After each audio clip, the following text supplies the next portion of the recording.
Hello. Hello.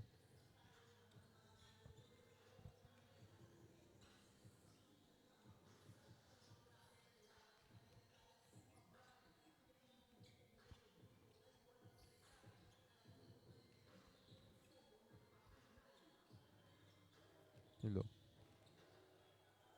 Hello. Hello. Hello.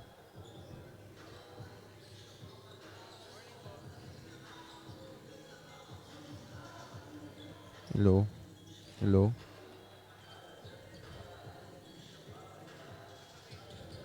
Hello.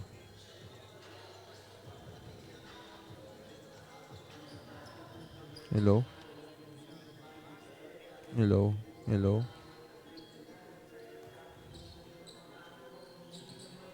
Hello. Hello. Hello. Hello. Hello. Hello.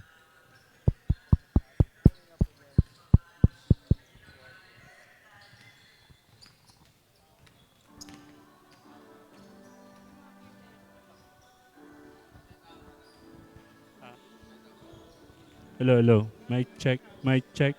One, two.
Sound Check, check. One, two, sound check. three, One, four. two. Sound check. 1, 2.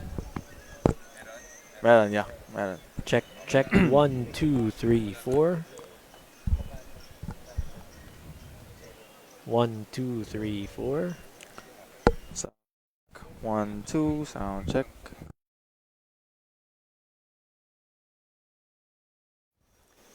Coach. Wala.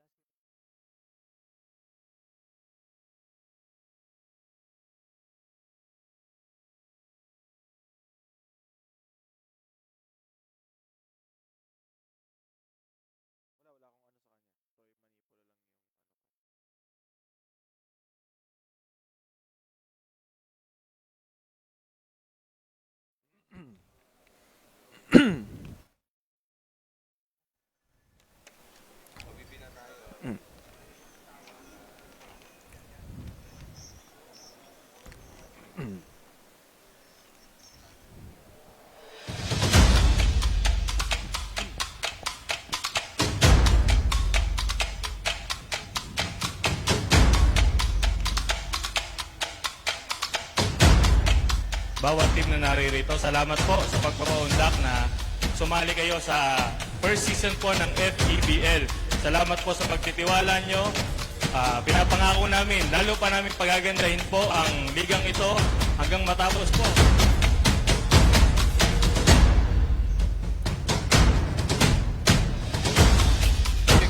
Gives it Zodiacal with a quick goal! Gets that shot to go! Zodiac.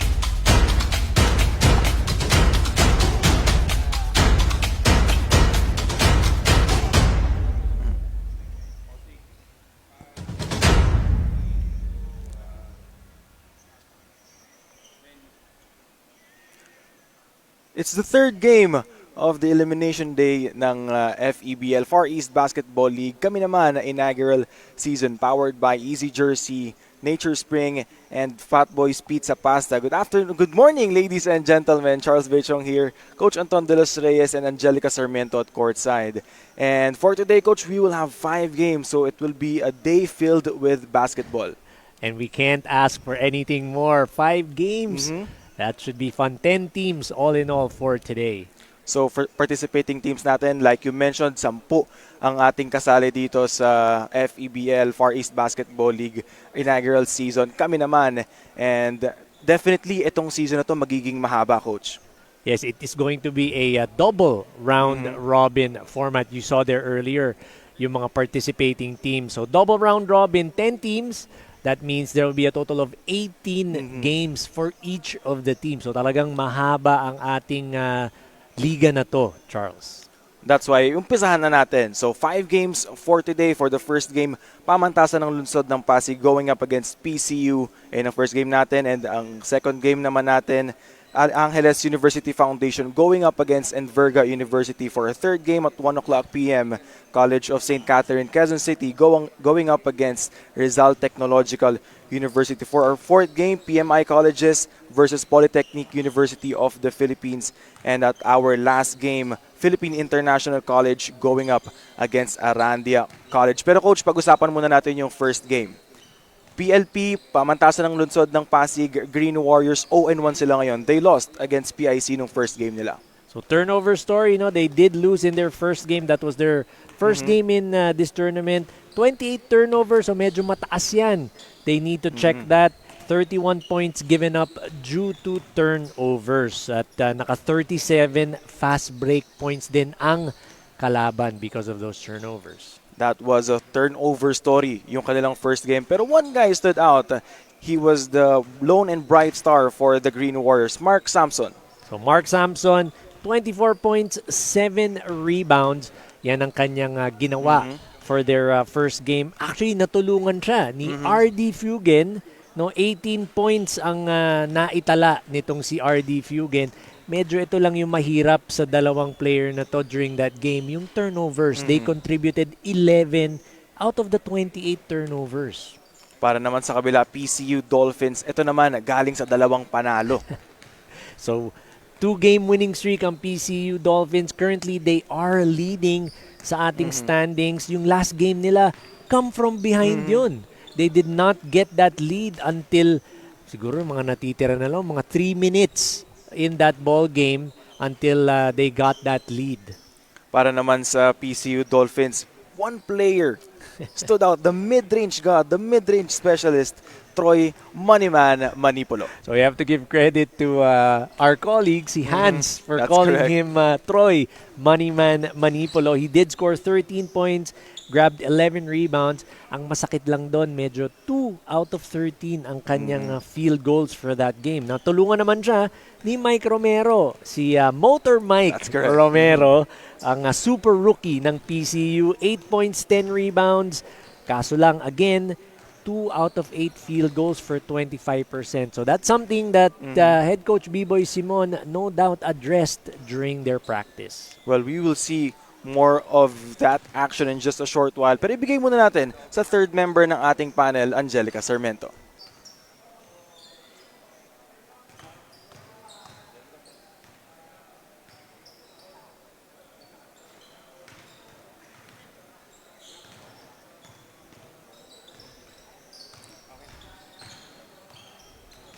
Happy morning, Hans and Coach Anton. Masyado maging confident itong PCU Dolphins in their last game. Kaya naman this time, bukod sa matinding ensayo, they made sure na hindi na sila makakampante in this game. At sa kabila naman, Coach Mandel Martinez, dahil sa kabila ng magandang performance ng PLP Warriors, ay hindi siya naging masaya sa mga pinalalagay turnovers. Kaya naman this time, they made sure to fix this in their leading in 3-12 today dahil sa kasali na kalaban ay yung PCU Dolphins sa tayo. And I don't want to keep you guys waiting anymore. Let's start the game. Turn it over to our venue announcer, Gio. Gio, take it away.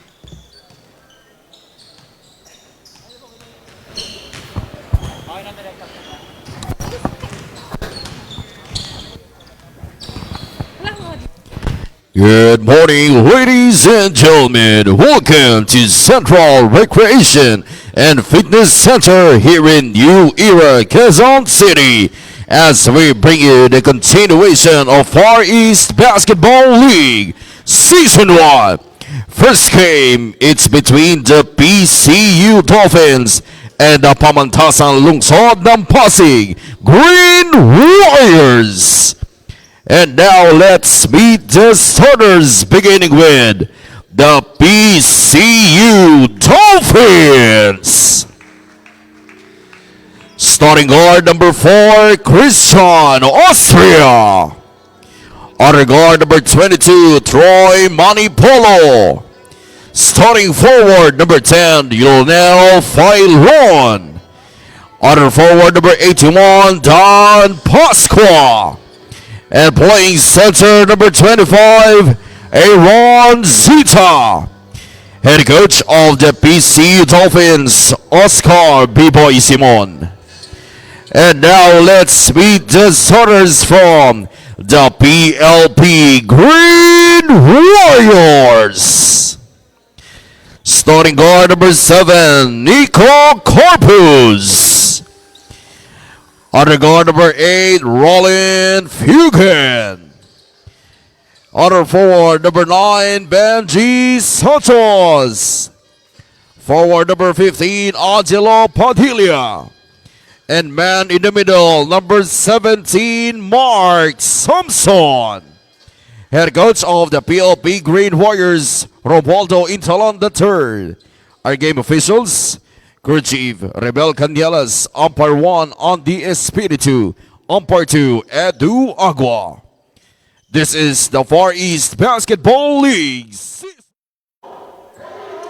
Far East Basketball League Season 1, third day of the elimination games dito sa ating liga. We're still live from Central Recreation and Fitness Center here in the heart of Quezon City. Charles Bechong here, Coach Anton De Los Reyes and Angelica Sarmiento at courtside. So for our first game of today's quintuple header, it's gonna be Pamantasan ng Lungsod ng Pasig going up against PCU Dolphins. Itong PCU Dolphins, they're coming from a 2-game win streak, Coach. Yes, no doubt wanting to get that third game winning streak para meron silang cushion sa ating mahabang tournament.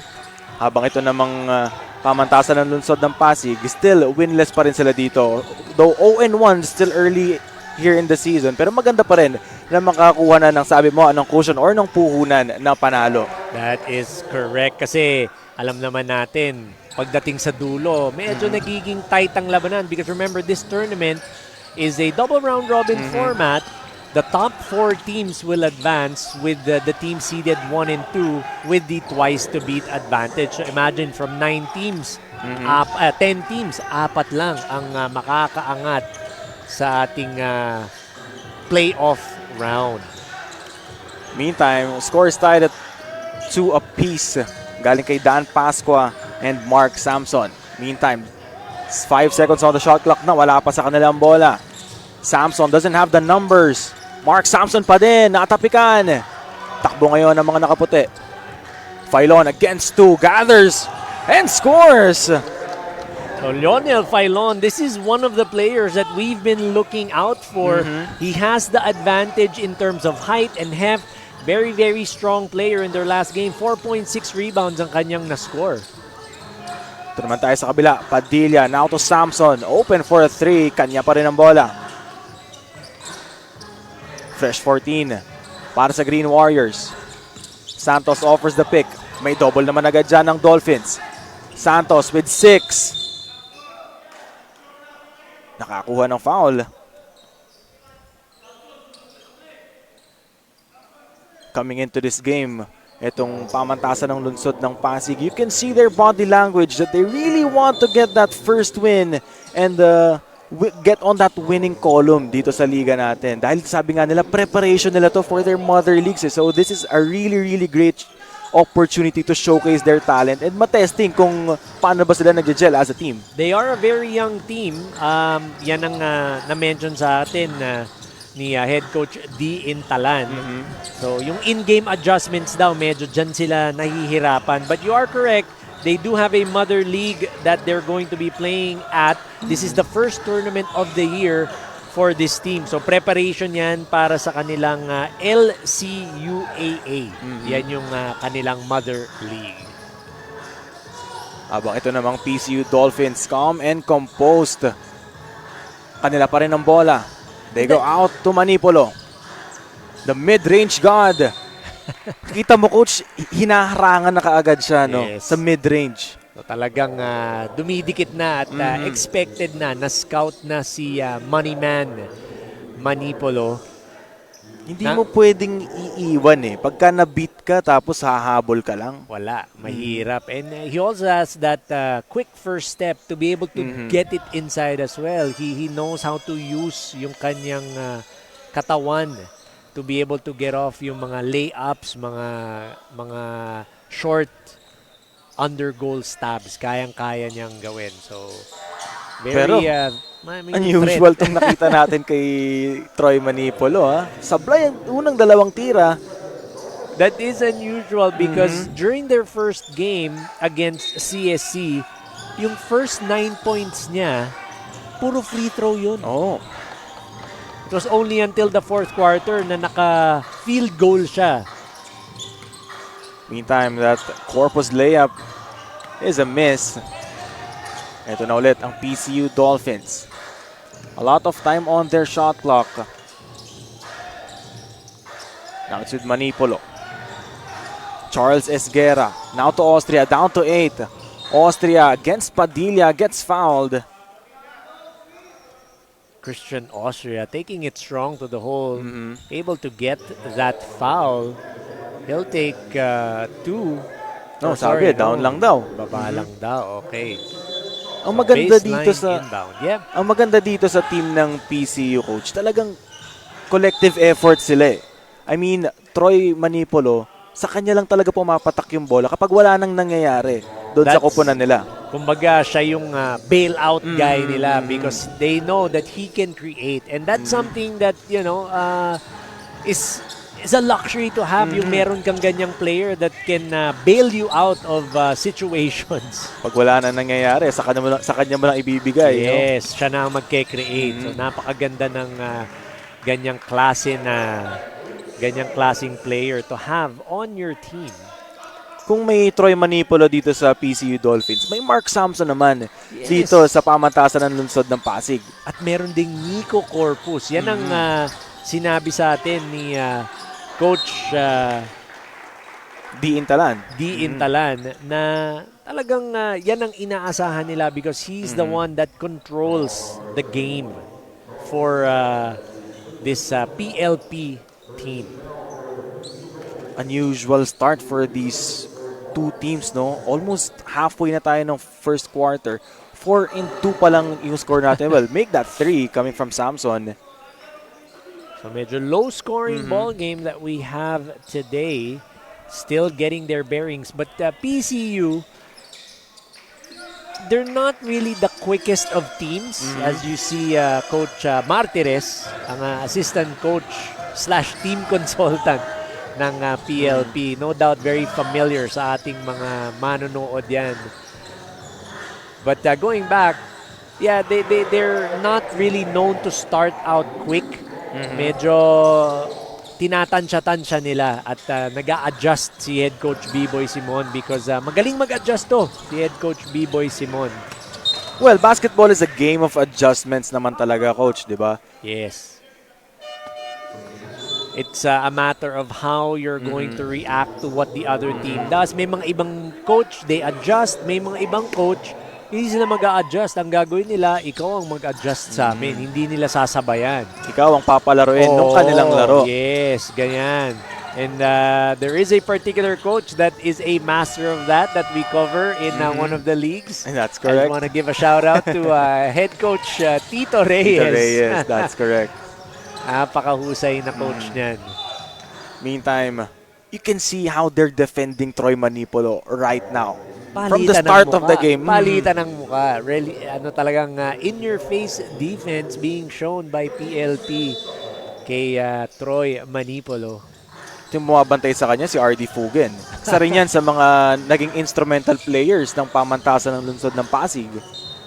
In their last game, no? Si RD Fugen, 18 points, 7 out of 13 from the field. I did mention at the top of our broadcast, medyo yung turnovers lang. He needs to check that. Meantime, it's Fugen against Manipolo. A lot of time on their shot clock. Umadtos offers the pick. Now it's Corpus. Down to 10. Corpus spins. He won't score that time. Nico Corpus able to get inside. Just couldn't get it to go. Naitapo naman ang bola itong PCU Dolphins. So nakita natin doon, no? Nico Corpus, I did mention, siya daw yung nagdidictate ng pace at ng tempo ng laro nitong PLP. Omadto has it. Omadto dropping it down. Wala pa din. Still, 6-3 is our score. Kind of a low-scoring ball game para dito sa dalawang kupunan natin. Failon going inside, overshoots that one. Kanila pa rin ang bola. Play yung dalawang tirador ni Pascual. Samson has it. Now to Corpus. Napaganda pa kay Omadto. Turning garbage into gold. Being at the right place at the right time. Napaganda nga talaga doon ang pwestuhan ni Omadto. Dancy Omadto. Failon has it. Now to Manipolo. That mid-range. First shot. First make para kay Caster Troy Manipolo. So yan na, si Caster Troy Manipolo getting in on the scoring act. Samson getting doubled. Alam na rin ni Coach B-Boy Simon na kay Samson talaga mapupunta yung bola ng Green Warriors. Meanwhile, let's turn it over to Angelica Sarmiento. Tsura ay hindi daw alam ng iba. At dahil nga nabanggit niyo si RD Fugen, sa kabila ng matikas at astigan niyang itsura ay hindi daw alam ng iba na sa kanilang bahay isa daw siyang baby boy na share rin niya na lahat ng laro niya ay dedicated to his late dad who taught him how to play basketball. He said his dad has a great passion for these sports and he said he knows he can see him now and very proud in heaven. Gentlemen? Thank you so much, Angelica. You know, we love to hear stories ng mga ganyan, no, Coach, who inspires yung mga players na naglalaro dito. Dahil it tells us something that we don't see dito sa court. And it's no, I wouldn't say it's a normal question, but that's something that we always ask. Yung what is your why? Ngayon yan, si RD Fugen, alam natin kung ano yung why niya. It's because of his late father who he dedicates every game to. Kaya inspired si RD when he plays.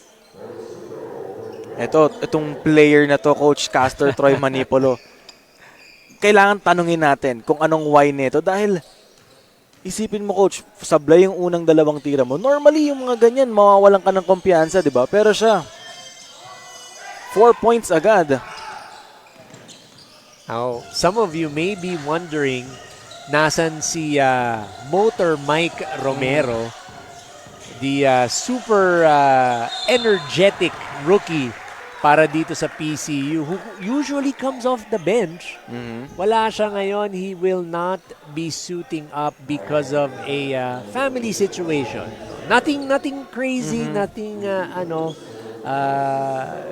I wouldn't say nothing bad, pero family situation. Kaya wala si Motor Mike Romero. Well, somebody has to step up from the bench. Yes. Next man up tayo ngayon for Coach B-Boy Simon. And actually, nakita natin noon, si Jello Pasqua, siya ngayon ang rumi-rebound, nag-offensive rebound. Speaking of offensive rebounds, that's number 24, ang magic hugot ni Coach B-Boy Simon na wala sa ating lineup ngayon. surprisingly, meantime, that's a 3 coming from Lars Matias, the smallest guy on the floor, making things happen para sa Green Warriors. Meantime, Manipolo gets an open look. Woo! And need we say more about the result? So that's your mid-range god, Troy Moneyman Manipolo. Umadto na agawan. Dalos. Masyado malakas yung pasa. Nakuha naman ni Esguera. Filon wide open. They're deadly from that mid-range spot. Now this is another player I am looking to erupt in this ball game. That's Lionel Filon. So far, 4 points na siya. That is what he scored during their game against CSC. 33 seconds remaining here in the first quarter. 16-10 is the score. PCU still ahead by 6. So talking about stepping up sa offensive glass, yung kaninang naka-offensive rebound na wala dito sa lineup is Si number Rotoni. 24, si Rotoni. No doubt, we're gonna be seeing a lot more of him, especially kung ganun kakasipag. Alam naman, gustong-gusto ng mga coaches yan eh, yung crash the offensive glass because that gives you extra possessions. You know, players like him kasi, Coach, hindi katangkaran, hindi rin kalaparan, pero kita mo yung hustle. Yes, yung hindi mo kasi sipag. makikita yan sa box out, hindi mo siya mahahanap eh. And I also gotta add, no, yung mga players, sometimes they complain they don't get enough touches, wala silang particular play na ginagawa or na nakaset for them. You can also get 2 points or even 3 points if you get the offensive rebound. So that's something, you know, if you're a player, nagrereklamo ka na hindi mo naman nahawakan yung bola, get the offensive rebound. That's also 2 or 3 points for you. Meantime, it's Castor Manipolo putting his defender on an island. Manipolo. What you love about this guy, he's a scorer, pero he's also looking to pass sa kanyang mga kakampi. It's the recognition. No? He's able to recognize pag meron siyang libreng kakampi. Speaking of libre, that is Esguera. Nice pass coming from Filon, and that will do it for our first quarter action. The score is 18-11 lamang ang PCU ng 7.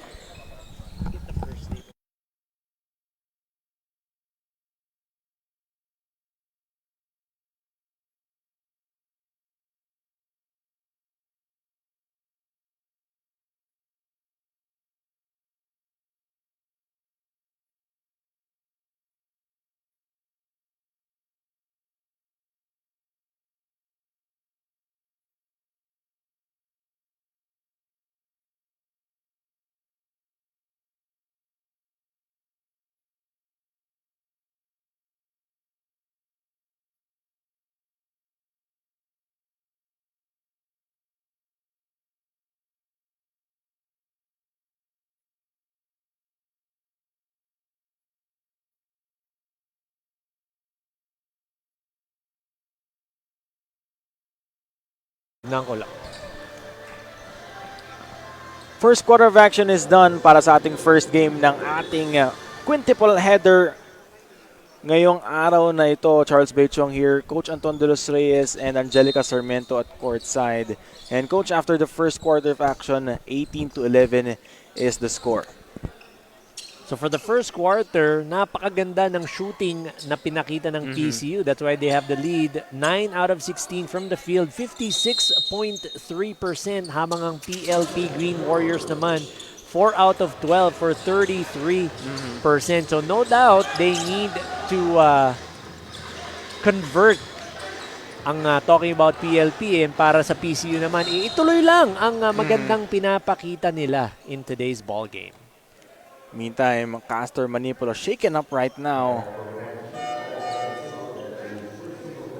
after that foul.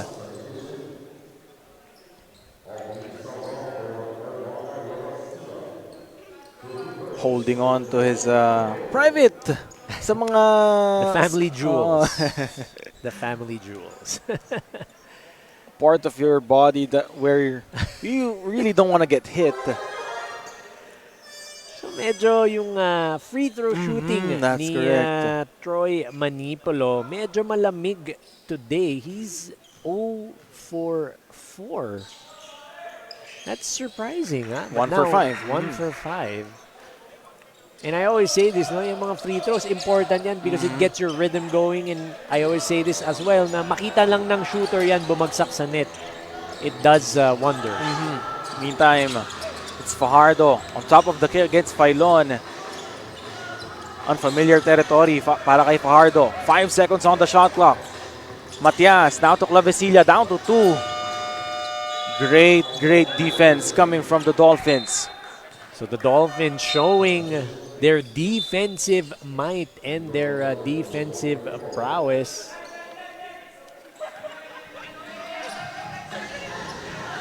Forcing the 24-second violation. Now putting pressure on defense itong Green Warriors.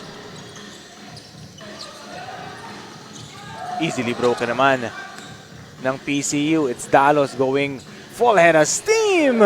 Naitago yung bola, naiangat pa. So Derek Daluz getting that layup to go uncontested. Well, it was pero medyo malamya. Agaw na naman dito ang PCU. Dalos. Maliabo, wide open. Won't go on that mid-range jumper. Look who got the offensive rebound. Dalos, down to 10 seconds. It's Rotoni. Tingnan mo, binibigyan din siya. Nire-reward ka din ng mga kakampi mo. So you like to see that from your teammates. Getting the offensive rebound, Luis Rotoni. Meanwhile, let's turn it over to our courtside reporter, Angelica Sarmiento. Hi Charles, nakakwentuhan ko nga ito kaninang si Troy Manipolo na ang sabi niya, kinoconsider niya daw na unlucky day for him ang kanilang last game and we all have different ways to send off bad energy. At ito nga si Troy, pinalitan niya daw ang kanyang routine. Yun ay nagpalit siya ng kanyang almusal na instead of usual burger, he ate a bakselok at hindi lang yun, nagpalit din daw siya ng sapatos for today's game. This is his belief daw to send away the bad luck. So let's see if this will work, gentlemen. Thank you so much, Angelica. And ang mga tinatawag dyan minsan ng mga players, pahiyang, coach. You know, pahiyang. Yes, pahiyang. Kanya-kanya yan. Mga ganyang pahiyang. And talking about kicks, naka-Lebron 21 si Troy Manipolo. Yan ang kanyang kicks of the day. Ikaw, Charles, ano ba ang pahiyang mo nung player ka? Wala, hindi ako nagaganyan. Wala. Ikaw ang player. Ikaw ang naging mas matagal na athlete eh. So talking about first quarter stats, I did mention this. PLP, 4 out of 12, 33%. 0 for 5 sa free throws, 0 for 1 as well sa 3-point territory. So medyo mabigat talaga yan. Kaya ang scoring ng PLP mababa at they are down by 10 points.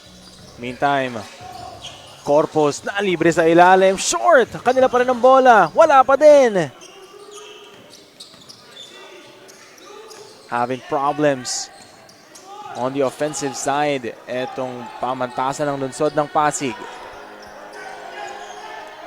Rotoni. To the cutting Filon. Great ball movement. Dalos down to 5. Kanila pa rin ang bola. Courtesy of Luis Rotoni. Oh my goodness. 4 servings para dito sa PCU Dolphins. Dalos with 8.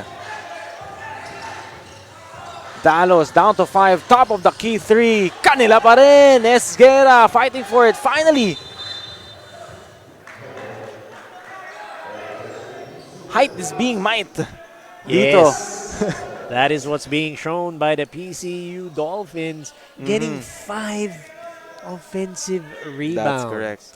And this is something that head coach B-Boy Simon preaches to his team, no? To get those extra possessions. Kaya naman napakasipag talaga ng PCU Dolphins pagdating sa pagkuha ng offensive boards, because that's what their coach preaches, which is funny.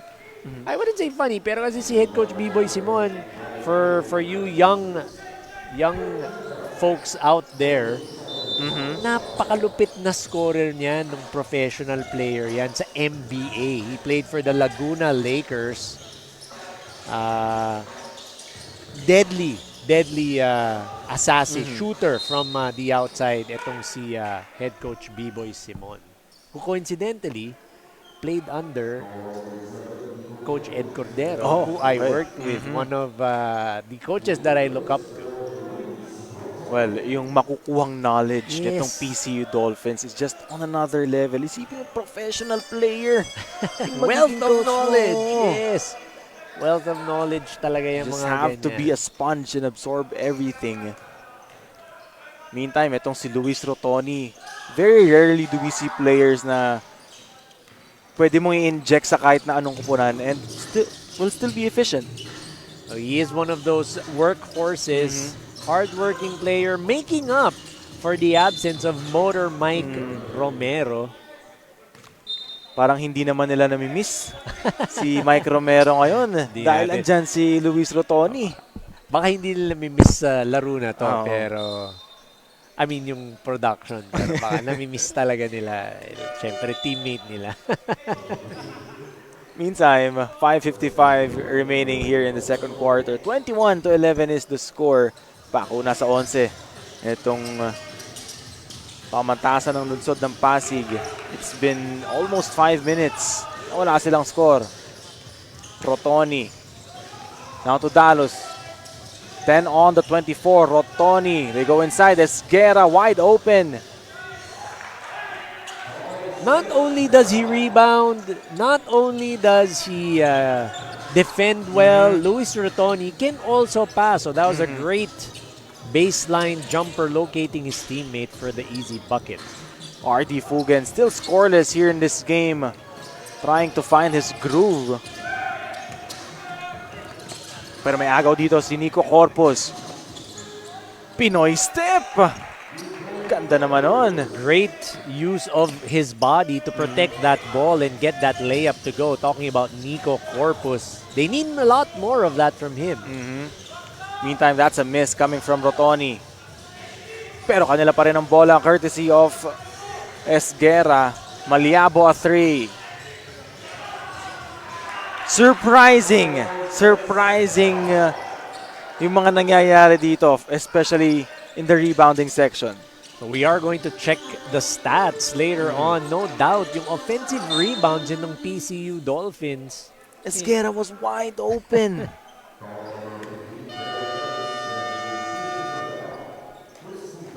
That has to hurt for Coach D Intalan. That's why he wants to talk things over. Time is 4:25 remaining. 25-13 is the score. PCU ahead by 12.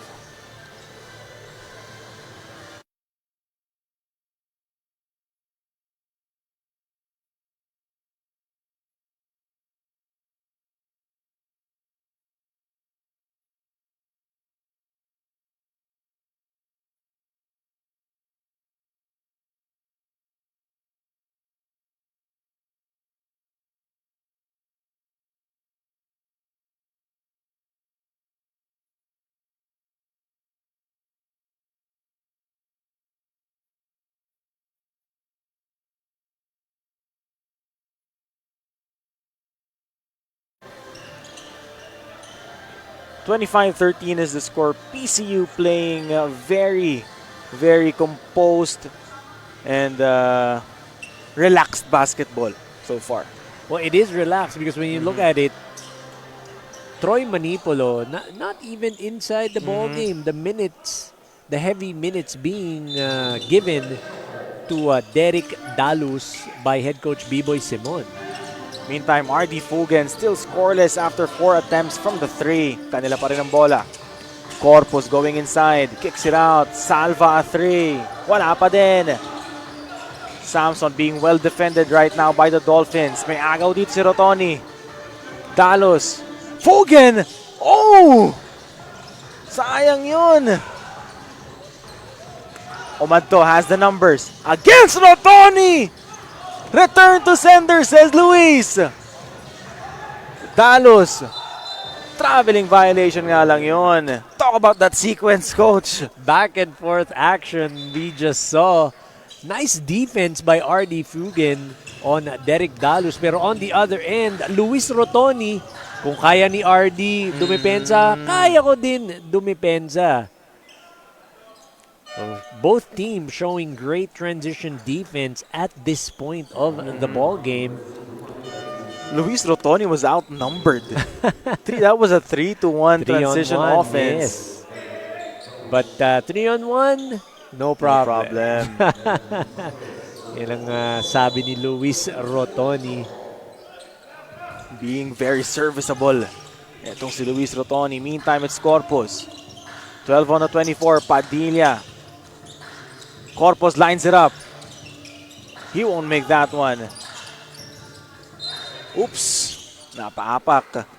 Si Clarence Macario doon. That's Clarence Macario getting that rebound. He was looking to pass Outlet. it. Oh. Yes, he was looking to trigger that transition offense ng PCU Dolphins. Samson against Esguerra. Normally, they double him, si Samson. But that time, nag-single coverage sila. Well, they have that luxury to do single coverage at this point because they are up by 12 points. So normally, yung mga double team, you would reserve that pag di kita ng laban. It's also a good way for Esguerra or whoever is going to be defending Samson to practice his defense, kumbaga, na in-game situation. Eto na ulit, bola na kay Samson. Masyadong malakas yung pasa. And coach, 8 minutes almost gone by the second quarter. 2 points pa lang ang PLP Green Warriors. Credit the defense of PCU holding this team down to just 2 points with, like what you mentioned, almost 2 minutes just remaining in the ball game, in the second quarter. De Gia. 7 seconds on the shot clock. Kanila pa rin ang bola. Dulay. Alam mo, kahit sino ipasok nito ni Coach B-Boy Simon, hindi nagbabago yung intensity nila. Well, that's, again, ganado ka lamang ka, and it's more of kumpiyansa yung team ni head coach B-Boy Simon na kayang-kaya nila tong PLP Green Warriors. That's what you love to see from your players if you're Coach B-Boy Simon, no? Normally, pagka malakas yung first 5 mo, pag may pinasok ka ng iba. Yes, may dip, pero in this situation, everyone is showing the same level of energy, the intensity. It's all there. So walang tapon, pero walang nawawala sa energy level ng Dolphins. Great defense. Speaking of energy, that energy on defense nitong PCU Dolphins forced an 8-second violation laban dito sa Green Warriors. So ganado talaga ang Dolphins against the Green Warriors. 10 seconds. Now it's De Gia. Ong down to 6. Rotoni with 5. Top of the key 3. That is short coming from Ong. So we haven't seen Jasper Ong. He didn't play in the first quarter, didn't play in their previous games that much. Now being given a chance. Corpo, strong drive inside. Wala pa din yan. Well defended by the Dolphins. Only one attempt para sa PLP. Turnover coming from the PCU Dolphins. And a timeout has been called by Coach B-Boy Simon. 58 seconds remaining here in the first half. 25-13 still is the score.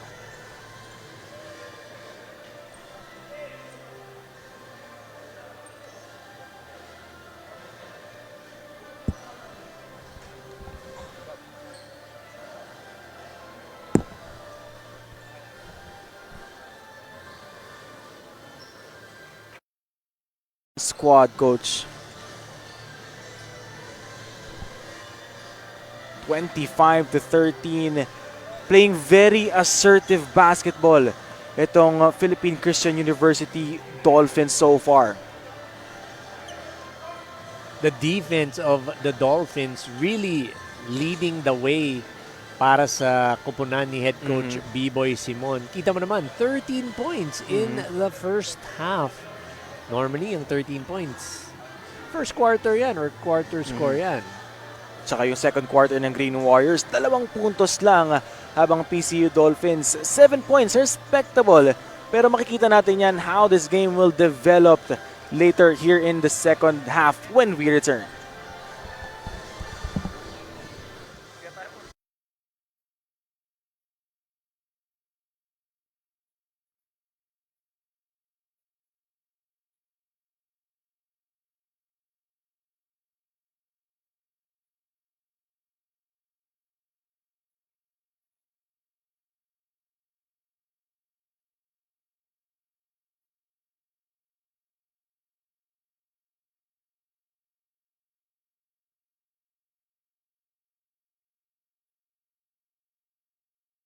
Tingin mo ano yung kailangan yung i-workout para maka-bounce back in the remaining half? Siguro po yung depensa po namin. Kailangan po namin mag-adjust sa depensa. Kaya po madali sila nakakaskor. Kumbaga hindi namin na-apply yung tinuturo ni coach na depensa, tas mga opensa rin po. Siguro ayun po. Maraming salamat. At meron kong gustong batiin or pasalamatan sa ating mga viewers. Binabati ko nga pala yung pamilya ko, Samson family po, and si Kuya Jong. At ang mga taga Santa Catalina po and mga taga Tagaytay, mga tropa ko po. And shoutout rin po kay Joella ko. Ayun lang po. Thank you so much, Mark, and good luck in the remaining half. At dyan lang kayo at huwag kayong mawawala dahil magbabalik ang FEBL Season 1 after this halftime break.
First half of action is done.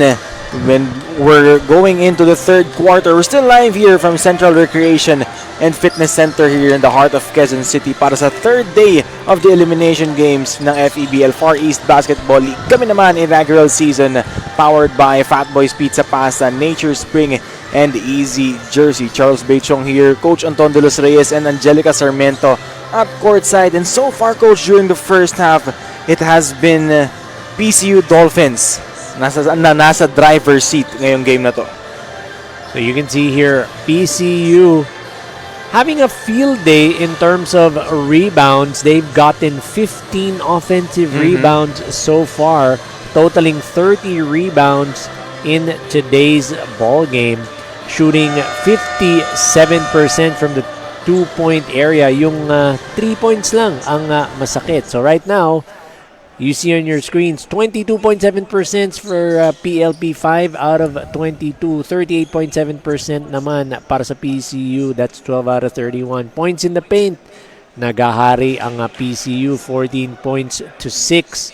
30 total rebounds para sa PCU. 12 naman para sa PLP.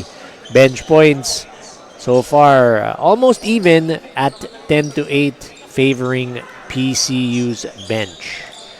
Pero that speaks about how the first 5 of Coach D. Intalan started, Coach. Yung RD Fugen and Mark Samson, they have completely contained them. Yeah, so yung dalawang main gunners nung first game ng PLP, today, ang kanilang total so far, Mark Samson just scoring 3 points, habang si RD Fugen naman 0. So yan ang masakit. Remember, in their last game, these two players, they combined for 24 points para kay Mark Samson, 18 points para kay RD Fugen. So napalaki ng disparity niyan for this ball game. So they need those two players to step up in the second half. Nico Corpus also, isa pa sa mga inaasahan dyan ni Coach D. Intalan. They're completely missing the production of these 3 players para kay Coach D. Intalan. Meantime, Corpus wants to start things hot. Nabantayan siya ng maayos doon ni Manipolo. Here come the Dolphins. Esguera against Villamor. 13 on the shot clock. Obiona finds the bottom of the net. So Kenneth Obioha, nahawa yata sa mid-range game na pinapakita ng kanyang teammate, si Troy Manipolo. That's a miss on a 3 coming from Fugen. Obioha, 4 straight points on his name. 4 quick points. Wala pang 1 minute ang nakakalampas sa ating third quarter. PCU starting hot. Matias, wala pa din. Very contrasting start dito sa dalawang kuponan natin. Totoo yan. Red hot for the Dolphins. Samantalang para sa PLP naman, ice cold. Ice cold. That's 0 for 2. Ang PCU naman, 2 for 2. And a quick timeout is called by pamantasan ng lungsod ng Pasig Green Warriors. 8:50 is the score, 29-13.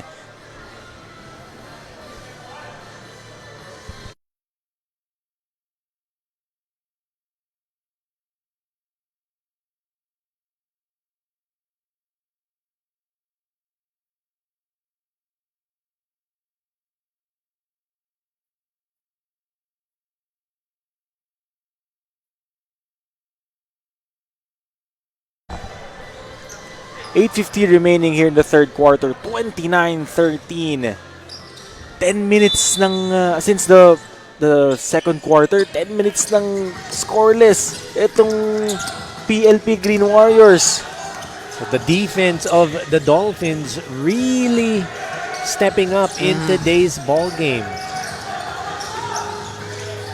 9 seconds on their shot clock. Lars Matias has it. Corpus steps back. 4 seconds on the shot clock. Matias kicks it out. Naputokan naman ng 24. That's what you like when you're Coach B-Boy Simon. All 24 seconds playing great defense itong Dolphins. Playing great defense, disciplined defense, walang sumusundot, walang fumafoul. That's what you want to see. Hindi pa natin nasasabi yung ating paboritong banter, Coach eh. Napaka-disiplinado ng Oo, PCU eh. Wala tayong Wala tayong masabi. chance sabihin eh. Walang butas, kumbaga. Meantime, it's